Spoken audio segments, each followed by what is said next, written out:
ಎಲ್ಲರಿಗೂ ನಮಸ್ಕಾರ. ನಾನು Sachin Vernekar from youths of the ವೇಗ್ನ ಬ್ರಹ್ಮಣ್ಸ್ ದಾವಣಗೆರೆ.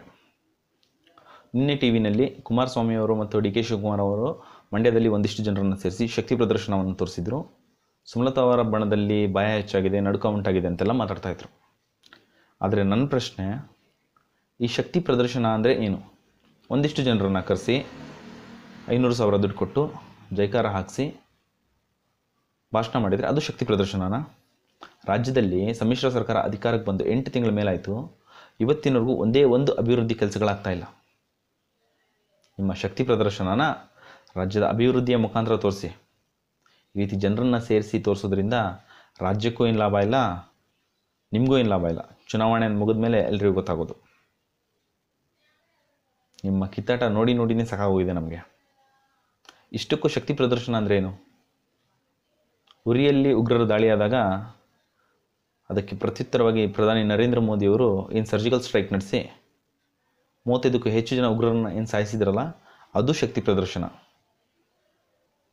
ಪುಲ್ವಾಮಾ ಜಿಲ್ಲೆಯಲ್ಲಿ ದಾಳಿಯಾದಾಗ ಅದರ ಪ್ರತೀಕಾರಕ್ಕೋಸ್ಕರ ವಾಯುಸೇನೆ ಮುಖಾಂತರ ನರೇಂದ್ರ ಮೋದಿಯವರು ಏರ್ ಸ್ಟ್ರೈಕ್ ನಡೆಸಿ 300ಕ್ಕೂ ಹೆಚ್ಚು ಜನ ಉಗ್ರರನ್ನು ಸಾಯಿಸಿ 12ಕ್ಕೂ ಹೆಚ್ಚು ಉಗ್ರಗಾಮಿ ತರಬೇತಿ ಶಿಬಿರಗಳನ್ನು ಧ್ವಂಸಗೊಳಿಸಿ ಇಡೀ ಜಗತ್ತಿಗೆ ಭಾರತ ಬಲಿಷ್ಠವಾಗಿದೆ ಅಂತ ತೋರಿಸಿದ್ರಲ್ಲ, ಅದು ಶಕ್ತಿ ಪ್ರದರ್ಶನ. ಅವತ್ತು ಏರ್ ಸ್ಟ್ರೈಕ್ ನಡೆದಾಗ ವಿಶ್ವದ ಒಂದೇ ಒಂದು ರಾಷ್ಟ್ರ ಕೂಡ ಭಾರತದ ವಿರುದ್ಧವಾಗಿ ಏನು ಮಾತಾಡಿರಲಿಲ್ಲ, ಪಾಕಿಸ್ತಾನ ಒಂದು ಬಿಟ್ಟು. ಅದು ಶಕ್ತಿ ಪ್ರದರ್ಶನ. ನರೇಂದ್ರ ಮೋದಿಯವರು ನಮ್ಮ ಊರಿಗೆ ಬರ್ತಾರೆ ಅಂತ ಗೊತ್ತಾಗ್ತಿದ್ದ ಹಾಗೆ ಲಕ್ಷಾಂತರ ಜನ ಏನೂ ಆಮಿಷಗಳಿಲ್ಲದೆ ಕೇವಲ ನರೇಂದ್ರ ಮೋದಿಯವರ ಮಾತುಗಳನ್ನು ಕೇಳೋದಕ್ಕೋಸ್ಕರ ಬಂದು ಆ ಸಮಾವೇಶದಲ್ಲಿ ಭಾಗವಹಿಸ್ತಾರಲ್ಲ, ಅದು ಶಕ್ತಿ ಪ್ರದರ್ಶನ. ಇವತ್ತೊಂದು ಹೊಸ ವಿಷಯ ಬಂತು. ಈ ಮಂಡ್ಯದಲ್ಲಿ 3 ಜನ ಸುಮಲತಾ ಅನ್ನೋ ಹೆಸರಿನ ಮಹಿಳೆಯರನ್ನ ಕರ್ಕೊಂಡು ಬಂದು ಲೋಕಸಭಾ ಚುನಾವಣೆಗೆ ಪಕ್ಷೇತರ ಅಭ್ಯರ್ಥಿಗಳನ್ನಾಗಿ ನಾಮಪತ್ರ ಸಲ್ಲಿಸಿದ್ದಾರೆ.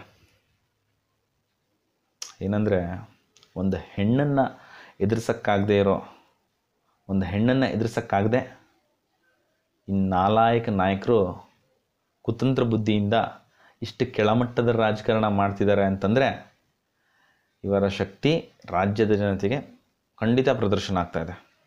ಇವರ ಶಕ್ತಿ ಎಷ್ಟಿದೆ ಅಂತ ರಾಜ್ಯದ ಜನತೆಗೆ ಪ್ರದರ್ಶನ ಆಗ್ತಾಯಿದೆ.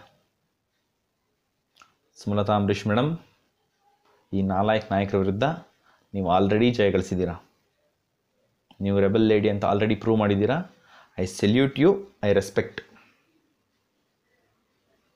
ನಾನು ಮಂಡ್ಯದ ಮಹಾಜನತೆ ಹಾಗೂ ರಾಜ್ಯದ ಮಹಾಜನತೆಯಲ್ಲಿ ಕೇಳ್ಕೊಳ್ಳೋದಿಷ್ಟೇ, ಈ ರೀತಿ ಈ ಸಲ ನೀವು ಚಲಾಯಿಸೋ ಮತದಾನ ಮೇ 25ರಂದು ಚುನಾವಣಾ ಫಲಿತಾಂಶದ ದಿನ ಭಾರತ ಸಂಭ್ರಮಿಸುವ ಹಾಗೆ ಇರಬೇಕು ಹೊರತು ಪಾಕಿಸ್ತಾನದಲ್ಲ. ದೇಶದ ಸಮಗ್ರ ಅಭಿವೃದ್ಧಿಗಾಗಿ, ದೇಶದ ಏಕತೆಗಾಗಿ ಮೋದಿ ಮತ್ತೊಮ್ಮೆ ದಯವಿಟ್ಟು ನರೇಂದ್ರ ಮೋದಿಯವರಿಗೆ ವೋಟ್ ನೀಡಿ BJPಯನ್ನು ಗೆಲ್ಲಿಸಿ. ಧನ್ಯವಾದಗಳು. ಜೈ ಹಿಂದ್, ಜೈ ಮೋದಿ.